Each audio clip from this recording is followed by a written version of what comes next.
juillet 2021, grâce à une information de Jean-Marc Guilcher, pêcheur de l'île de Sein, l'équipe de plongeurs de la SAM, la Société d'archéologie et de mémoire maritime, a découvert dans le Raz de Sein la cloche d'un navire britannique disparu à la fin du XIXe siècle. La restauration de la cloche a été financée par l'entreprise Pointe de Pin-Mare, sous l'impulsion de Madame Marie-Noëlle Plénier, directrice générale, et de Monsieur Jean-Christophe Auneau. Une fois restauré, le musée communal du sauvetage et du patrimoine archéologique de l'île de Sein a accueilli dans ses vitrines la cloche avec l'autorisation du DRASM, le département des recherches archéologiques, subaquatiques et sous-marines. Le Raz de Sein est un passage redouté des navigateurs en mer d'Iroise. C'est entre l'îlot de Thévenec à la pointe du Raz, par 45 mètres de fond, que les plongeurs ont découvert l'épave du vapeur Frascati. Il y eut très certainement des centaines de naufrages autour de l'îlot de Thévenec au cours des siècles de navigation depuis l'Antiquité.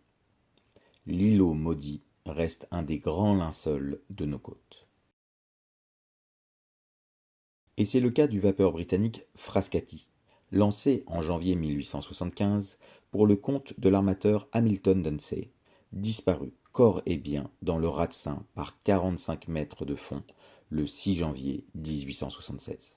Jaugeant 311 tonneaux, le vapeur se rendait de Cardiff aux Sables d'Olonne avec un chargement de charbon. Et c'est là qu'un plongeur a repéré la cloche du navire, à demi enfoncée dans le sable. La présence de la cloche parmi les restes du navire permet de comprendre que l'épave est vierge et qu'elle n'a jamais été visitée auparavant. Les plongeurs passionnés par les épaves la considèrent même comme un Graal. En compagnie des archéologues professionnels du DRASM, le service du ministère de la Culture, la cloche a été remontée à l'air libre. Et comme l'a dit ce jour-là Olivia Hulot, conservatrice du patrimoine et responsable des littoraux de Bretagne et de Loire-Atlantique, à bord du navire de recherche l'André Malraux, on ne remonte plus aujourd'hui n'importe quel artefact du fond de la mer. Les objets remontés doivent permettre d'identifier et de documenter l'histoire de l'épave. La cloche fait partie de ces objets de choix car elle est unique. Elle est gravée au nom du bateau et de l'année de sa construction. Elle permet de s'assurer de façon certaine de l'identité du navire. Sur le pont de l'André Malraux, les plongeurs font part de leur émotion.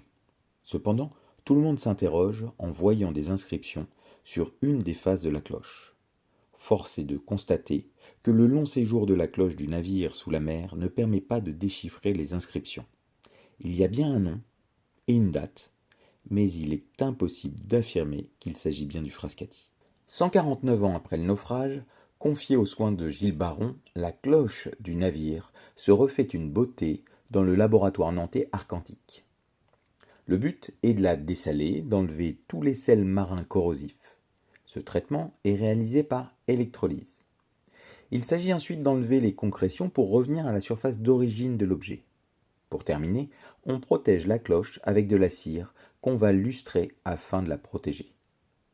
Grâce à ce protocole, les inscriptions redeviennent lisibles et il s'agit bien de la cloche du Frascati.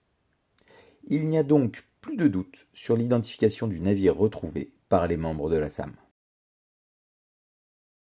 Le samedi 19 juillet 2025, Madame Joséphine Chicard, Monsieur Jacques Fouquet, le président de la SNSM de l'île de Sein, et Monsieur Philippe Baudénès, le président de l'association SAM, déposent dans une vitrine du musée du sauvetage et du patrimoine archéologique de l'île de Sein la magnifique cloche restaurée du vapeur Frascati, remontée de l'épave en juillet 2021.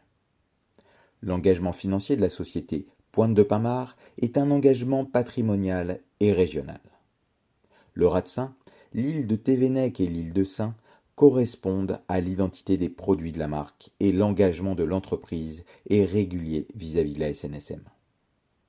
Après de longs mois de traitement et de soins, l'engagement des membres du comité de direction de Pointe de Pin-Mare permet aujourd'hui aux visiteurs du musée d'admirer ce magnifique objet qui vient rejoindre une très belle collection dans laquelle on trouve déjà les cloches des navires naufragés sur les atterrages de l'île, comme le Tasso, naufragé en 1874, l'Ispahan en 1871, le Jules Chagot en 1880 et bien d'autres.